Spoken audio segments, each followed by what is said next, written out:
Hello friends. The 12 steps, the 12th step of AANA, that is working with others, or in other words it is called as carrying the message to the still suffering alcoholics and addicts. ये संदेश उन व्यसनियों को, उन शराबियों को पहुंचाना जो आज भी इस रोग से पीड़ित है. It is basically to be effective. अगर इसका असर डालना है सामने वाले प्रोस्पेक्ट पे, सामने वाले इंसान पे, तो it is to be divided into 5 parts. ये 12वां कदम जो है 5 हिस्सों में बंटना चाहिए. What are these 5 parts? Luckily ये पांचों पार्ट्स जो हैं, they start with the word C. The first C stands for confidence, विश्वास. Second is confession. Confession is स्वीकृति. Third is conviction, दृढ़ विश्वास. Fourth is conversion, परिवर्तन. And the fifth is continuance, स्थिरता. What these 5 C's say, ये पांचों C क्या कहती हैं? I'll explain you. The first is confidence, यानी कि विश्वास. The first thing is trying to help other alcoholics is to get their confidence. सबसे पहले हम जिस भी शराबी के साथ या जिस भी नशेबाज के साथ हम काम कर रहे हैं, हमें उसका विश्वास हासिल करना है. We do this by telling our own experience with drinking and drug abusing. ये विश्वास हम कैसे हासिल करते हैं? पहले हम अपने बारे में बताते हैं उस इंसान को कि हमारा शराब के साथ या हमारा नशों के साथ हमारे जीवन का क्या अनुभव है, हमारे जीवन का क्या तजुर्बा है, हमने नशा करके क्या हासिल किया. इसका इफेक्ट क्या आता है? इसका इफेक्ट ये आता है, द प्रोस्पेक्ट, वो सामने वाला इंसान जो है, they realise they are not alone and that others have had experiences as bad or worse than theirs. सामने वाले इंसान को ये पता चलता है कि हाँ यार, मैं एक अलग इंसान नहीं हूं, मेरे जैसे और भी इंसान हैं जिनका नशे के साथ या शराब के साथ जो तजुर्बा है वो मेरे जैसा है या मेरे से ज्यादा भयानक भी है. So this gives them confidence that they can be helped.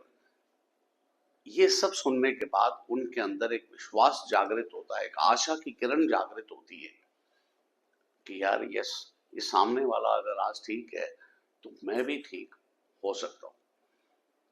So they get a confidence that they can be helped. उनकी भी मदद हो सकती है. The second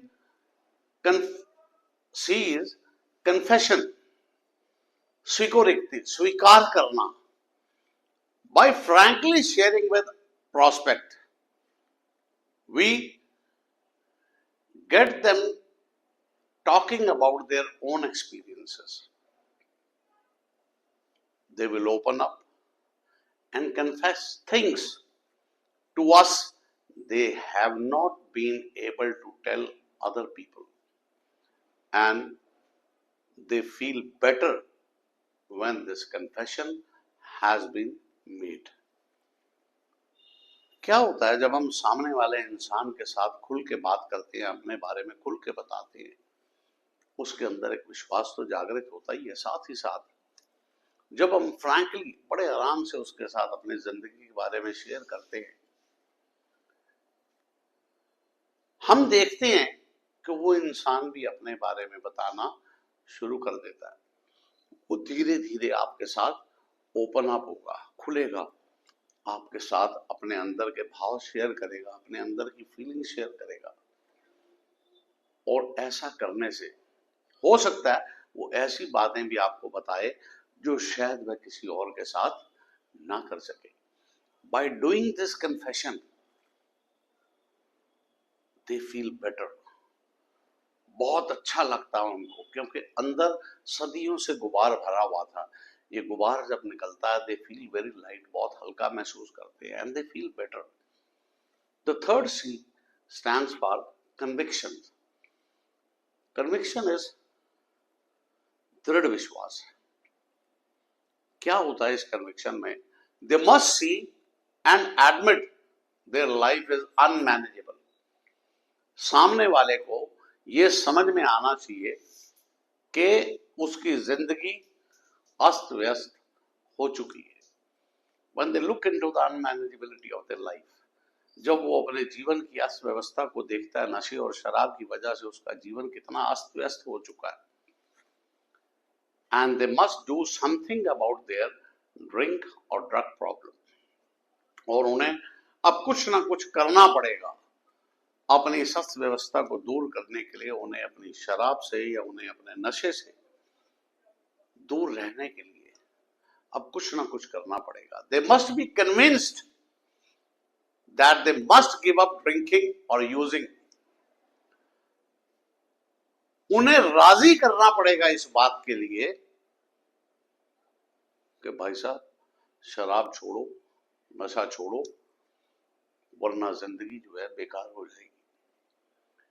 it is to be convinced to the prospect. सामने वाले को राजी करना पड़ेगा इस बात के लिए। They must see their whole life depends upon this conviction, और उनके अंदर यह बात उनके दिमाग में डाल देनी चाहिए, अगर ऐसा करते रहेंगे तो उनका जीवन और ज्यादा बदतर हो जाएगा, और उनका जीवन का अगर आधार है, अगर उनके जीवन की कोई आधारशिला है, तो उनको नशा और शराब त्यागना पड़ेगा। उनका आने वाला जीवन इसी बात पे निर्भर करता है।